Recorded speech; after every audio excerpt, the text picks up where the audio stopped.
दोस्तों, यूएसए का सबसे बड़ा economic event Jackson Hole symposium अभी हाल में ही होस्ट किया गया। हाँ, ये अलग बात है कि इस बार ये इवेंट जो था वो ऑनलाइन कराया गया। हर साल की तरह इस इवेंट में बड़े बड़े फाइनेंशियल एक्सपर्ट्स, एनालिस्ट्स और गवर्नमेंट ऑफिशियल्स, मीडिया सब लोग पहुंचती है और कोई लॉन्ग टर्म पॉलिसी के ऊपर डिस्कस करते हैं ये लोग। अब क्योंकि ये जो इवेंट है वो फेडरल रिजर्व द्वारा स्पॉन्सर की जाती है, जैसे कि इंडिया में आरबीआई होती है, रिजर्व बैंक ऑफ इंडिया, वैसे ही यूएसए में फेडरल रिजर्व होता है। ठीक है, उनका सेंट्रल बैंक। अब क्योंकि ये इतना बड़ा और इतना स्पेशल इवेंट होता है कि दुनिया भर के, यस दोस्तों, दुनिया भर के सारे जागरूक इन्वेस्टर्स की नजरें इस इवेंट पे हमेशा होती है। क्योंकि हम जानते हैं कि यूएसए इतना बड़ा सुपर पावर है कि उसकी कुछ भी इकोनॉमिक रिफॉर्म्स, कुछ भी पॉलिसीज अगर बनती है लॉन्ग टर्म के लिए, तो उस चीज से पूरी दुनिया का जो मार्केट है वो अफेक्ट होने वाला है। और इस बार भी जेरोमी पावेल ने, जो कि चेयरपर्सन है फेडरल रिजर्व के, उन्होंने काफी इंपॉर्टेंट पॉलिसीज का जिक्र किया। और इस पॉलिसी की वजह से जो इफेक्ट आ सकता है स्पेशली इन इंडिया, चाहे वो स्टॉक मार्केट हो, चाहे वो गोल्ड के प्राइसेस हो, चाहे वो रिटायरमेंट कॉर्पस का वैल्यू हो, या फिर वो रुपीज और डॉलर के बीच में लड़ाई की हो, ये सब चीज को आज हम डिस्कस करेंगे इस वीडियो में। So let's start it.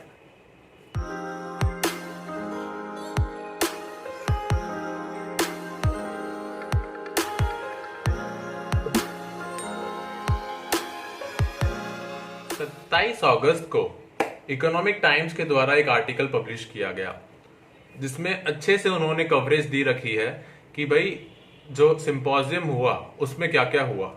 उसमें जो मेन फीचर्स थे मैं वो आपको बताना चाहता हूं, और उससे हम क्या इन्फ्रेंस ड्रॉ कर सकते हैं वो भी हम देखेंगे। The headline read as Fed shifts inflation goal, low rates to stay long. Fed chairman Jerome Powell ने अपने स्पीच में ये बताया कि यूएसए ने अपने जो इन्फ्लेशन गोल्स है उसमें थोड़े चेंजेस लाए, और ये चेंजेस काफी ज्यादा इंपॉर्टेंट होंगी आने वाले वक्त में। उन्होंने ये कहा कि अब जो हमारा गोल है इन्फ्लेशन का, वो 2% से ज्यादा होगा। इसका मतलब समझते हैं आप दोस्तों? ऐसे देश में, ऐसे सुपर पावर में जहां पे इन्फ्लेशन हमेशा से 1 से 2% से हमेशा नीचे रही है, ये बताती है कि यूएसए में इंटरेस्ट रेट्स, जिस ब्याज दर पे आपको लोन दिया जाता है, वो अभी भी कम रहेगी आने वाले टाइम में। अब आपको ये लग सकता है कि भाई 2% इन्फ्लेशन रेट से ज्यादा थोड़ा ही तो है, तो इससे क्या फर्क पड़ जाएगा? दोस्तों, ये इंडिया की बात नहीं हो रही है जहां पे इन्फ्लेशन रेट 6% तक चला जाता है। ये तो हो गई न्यूज वाली बातें कि भाई इस इवेंट में क्या हुआ, सिंपोजियम में कौन कौन से इंपॉर्टेंट डिसीजंस लिए गए। लेकिन जो मेन कंक्लूजन निकला कि भाई इंटरेस्ट रेट्स अभी कम ही रहेगा लॉन्ग टर्म में यूएसए में, तो इसका इफेक्ट कहां कहां हमें इंडिया में देखने को मिल सकता है। तो पहले हम बात करेंगे अपने प्यारे और खतरनाक स्टॉक मार्केट की, कि भाई स्टॉक मार्केट इसको कैसे रिस्पॉन्स कर सकता है। ठीक है, रिस्पॉन्ड कर सकता है। थर्सडे को ये आर्टिकल रिलीज होता है, सबको पता चलता है कि क्या क्या डिसीजंस लिए गए।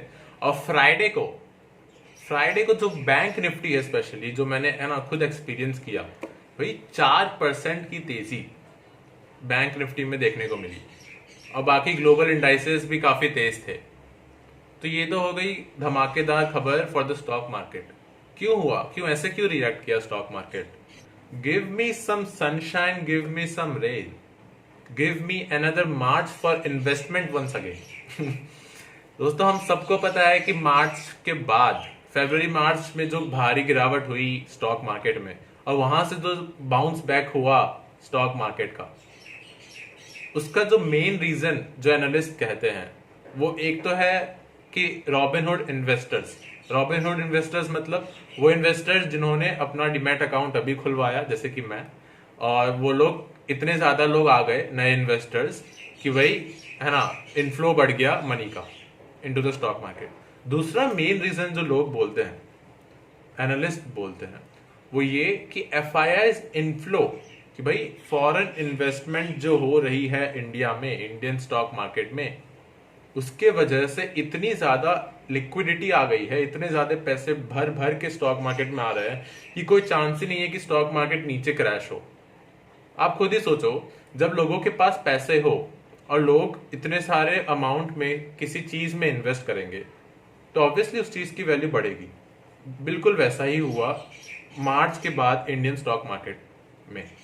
अब बात यह आती है कि एफआईआईज का जो इनफ्लो है वो क्यों बढ़ गया था इंडियन स्टॉक मार्केट में।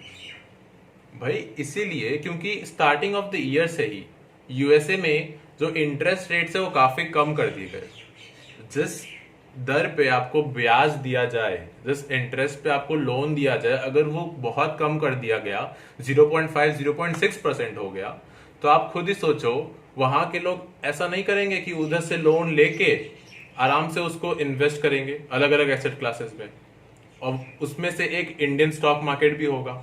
ऑब्वियस सी बात है। तो लोग ये एक्सपेक्ट कर रहे थे कि ठीक है इंटरेस्ट रेट्स अभी 0 है, अभी कम है, लेकिन धीरे धीरे ये इंटरेस्ट रेट जो होंगे वो बढ़ जाएंगे, और जब बढ़ेंगे तो सब कुछ सिचुएशन नॉर्मल होगा। और क्योंकि फंडामेंटल सही नहीं है अभी स्टॉक मार्केट के, इकोनॉमी के, तो फिर स्टॉक मार्केट क्रैश, या फिर बोल सकते हैं कि स्टॉक मार्केट नीचे जाएगा। लेकिन जो रिसेंट हमने जो देखा सिंपोजियम्स का जो रिजल्ट आया, उससे ये पता चल रहा है कि इंटरेस्ट रेट्स तो भाई हम अभी भी लो रखेंगे, it will continue for a longer period of time. तब उससे ये पता चलता है कि जो मार्केट है उसमें और मजबूती बनने रहने की चांसेस अभी बढ़ गए हैं।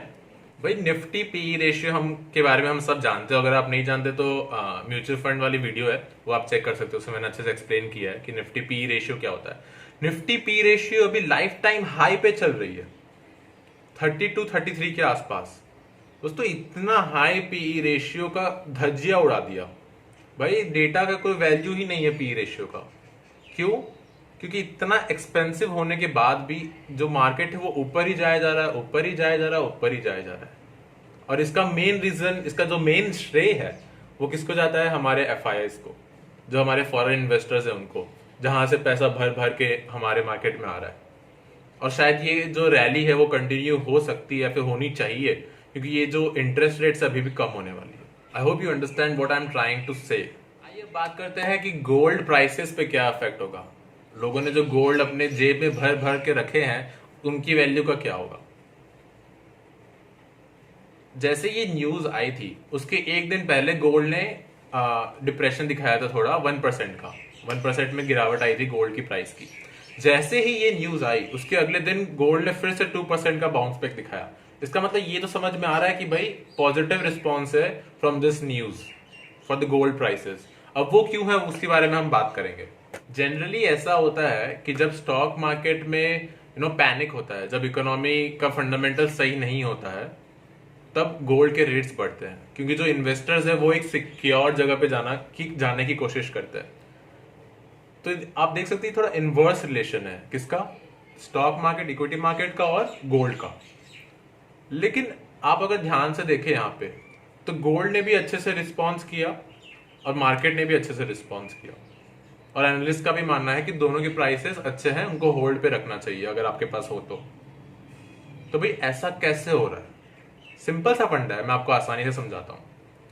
अगर पैसे हैं मार्केट में बहुत ज्यादा, तो ऑब्वियस सी बात है कि इन्वेस्टमेंट हर एक एसेट क्लासेस में होगी, चाहे वो इक्विटी मार्केट हो, चाहे वो गोल्ड हो, या चाहे वो रियल एस्टेट हो। ठीक है जी। तो गोल्ड को अभी एक पॉजिटिव पर्सपेक्टिव दिया जा रहा है। नेक्स्ट इंपॉर्टेंट चीज के बारे में बात करते हैं, वो है रिटायरमेंट कॉर्पस। भाई वो लोग जो रिटायर हो रहे हैं इस वक्त पे, या फिर they are close to their retirement stage, उनका जो कॉर्पस है, जो उन्होंने जमा किया है, उस पर क्या इफेक्ट होगा। आपको ये पता होना चाहिए कि जब रिटायरमेंट के क्लोज कोई इंसान होता है तो उसका जो पोर्टफोलियो होना चाहिए उसमें ज्यादा से ज्यादा डेट फंड्स और बॉन्ड्स होने चाहिए, क्योंकि उसका जो रिस्क है, जो रिस्क फैक्टर है, वो कम होना चाहिए when you come close to your retirement stage. और इस बात को अच्छे समझने के लिए मैंने एक और वीडियो बनाया था रिटायरमेंट के ऊपर, आप वो चेक कर सकते हैं। ठीक है, तो आपको इतना समझ में आ गया होगा कि जो बॉन्ड्स वगैरह है वो रिटायरीज के लिए कितनी, है ना, सोने की खान की तरह है। लेकिन मैं आपको बता दूं कि the inflation is the biggest enemy of bonds. भाई इन्फ्लेशन की वजह से आपके बॉन्ड्स के जो प्राइसेस है ना वो गिर जाते हैं। और सिर्फ बॉन्ड्स नहीं, मान लीजिए आपने पैसे रखे हैं। भाई इन्फ्लेशन का मतलब क्या होता है, जो एसेंस होता है इन्फ्लेशन का वो क्या है कि जो आपके पैसे की वैल्यू है, आपने तिजोरी में 1 करोड़ रुपए रख दिए, ठीक है। अब इन्फ्लेशन हुआ, इन्फ्लेशन का जो रेट है वो बढ़ा, तो क्या होगा, उस 1 करोड़ की वैल्यू जो आपने इतना संभाल के रखा है लॉकर में, उसकी वैल्यू गिर जाएगी। आपका जो बाइंग पावर है वो कम हो जाएगा। ऐसे ही बहुत लोगों ने क्या किया होगा, ऐसे एसेट क्लासेस में लगाया होगा जिसका इंटरेस्ट रेट्स कम है, जैसे कि बॉन्ड्स, जैसे कि एफडीज। अब क्योंकि यहाँ पे जो इंटरेस्ट है वो आपको कम मिल रहा है और जो इन्फ्लेशन रेट है वो ज्यादा है, इसका मतलब क्या हुआ, इसका मतलब ये हुआ कि जो आपके पैसे की जो वैल्यू बढ़नी चाहिए थी वो उतने रेट से नहीं बढ़ पाएगी, बल्कि आपकी वैल्यू जो है डिमिनिश हो जाएगी अगर आपने अच्छे एसेट क्लासेस में नहीं लगाया तो। इसीलिए एनालिस्ट का ये भी मानना है कि उन्हें भी अभी थोड़ा सा एक्सपोजर बढ़ा देना चाहिए to the equity market and gold. हम आते हैं अपने लास्ट टॉपिक पर, डॉलर वर्सेस रुपीस, किसकी वैल्यू बढ़ेगी किसकी वैल्यू घटेगी। ये मैं आपसे पूछना चाहता हूँ, आप खुद ही बता दोगे कि किसकी वैल्यू बढ़ेगी किसकी वैल्यू घटेगी। आप एक बात बताइए, अगर यूएसए में इन्फ्लेशन बढ़ेगा तो इसका मतलब क्या हुआ। अब मैंने आपको जस्ट बताया कि भाई जो उनकी जो डॉलर की वैल्यू है वो क्या होगी, गिर जाएगी। अगर तिजोरी में किसी ने डॉलर रखा होगा तो उसकी वैल्यू क्या होगी, गिर जाएगी। तो ऐसे वक्त पे बहुत लोग इसका फायदा उठाते हैं और वो करेंसी डेरिवेटिव्स में काम करना चालू करते हैं। जैसे इंडेक्सेस में, स्टॉक्स में हम देखते हैं कि फ्यूचर्स एंड ऑप्शन में काम होता है, वैसे ही करेंसीज में भी फ्यूचर एंड ऑप्शन में काम होता है। लोग कॉन्ट्रैक्ट्स को एक्सचेंज करने लगते हैं ये सोच के कि उसकी वैल्यू है, उस पर्टिकुलर करेंसी की वैल्यू या फिर बढ़ेगी या फिर घटेगी। एक फैक्टर पे कितनी और सारे फैक्टर डिपेंड करते हैं, ये काफी इंटरेस्टिंग होता है। मैं आपको एग्जांपल देता हूँ। हमने अभी देखा कि ऐसा एक्सपेक्ट हम कर सकते हैं कि जो डॉलर है उसकी वैल्यू अभी और गिरेगी या फिर अभी भी लो ही चल रही है। और ये देखा गया है कि जब डॉलर की वैल्यू बढ़ती है तो जो आईटी स्टॉक्स में रैली देखने को मिलता है। आईटी स्टॉक्स चाहे वो टेक महिंद्रा हो, टीसीएस हो, इन्फोसिस हो, विप्रो हो। क्यों भाई ऐसा? जो आईटी स्टॉक्स है हमारे इंडिया में वो ज्यादातर सर्विस बेस्ड कंपनीज है और बाहर के देशों से डील करती है, यूएसए, यूके, ठीक है, ऑस्ट्रेलिया वगैरह। अब आप खुद सोचिए, जब ये कंपनीज उनके पास जाएगी पेमेंट के लिए, यूएसए का वो फर्म है वहां पे गई पेमेंट मांगने के लिए, तो वो उनको जो पेमेंट मिलेगा वो ऑब्वियसली उनके करेंसी में मिलेगा, यूएसए की करेंसी जो डॉलर है उनके टर्म्स में मिलेगा।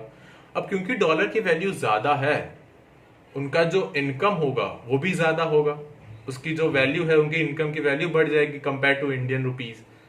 अब इसका रिवर्स सोचिए कि भैया अगर डॉलर की वैल्यू गिरती है और जब अब ये कंपनीज वहां पे जाएगी अपना पेमेंट मांगने, तो ऑब्वियसली उनको जो पेमेंट मिलेगा वो इंडियन रुपीस के हिसाब से जो पहले मिलता था वो कम हो जाएगा, तो उनका इनकम जो उनका बॉटम लाइन है वो भी घटेगा। तो ये भी एक चीज है, हम ध्यान दे सकते हैं, आईटी स्टॉक्स को थोड़ा अवॉइड कर सकते हैं। So that's it for today guys. Hope you got some idea of this policy कि इसका क्या इफेक्ट आ सकता है इंडिया में। So yeah, make sure you subscribe the channel, मुझे अप्रिशिएट तो कर दो थोड़ा, है ना दोस्तों। अगर आप कुछ डेली सीखना चाहते हैं स्टॉक मार्केट के ऊपर, इन्वेस्टमेंट के ऊपर, तो मैं आपको रिकमेंड करूंगा कि हमने एक टेलीग्राम चैनल बनाया है, उसमें हमने काफ़ी अच्छे क्वालिटी कंटेंट हम रोज़ डालते हैं। आप जाके विजिट कर सकते हो, अगर आपको कंटेंट पसंद आए तो you make sure you join it.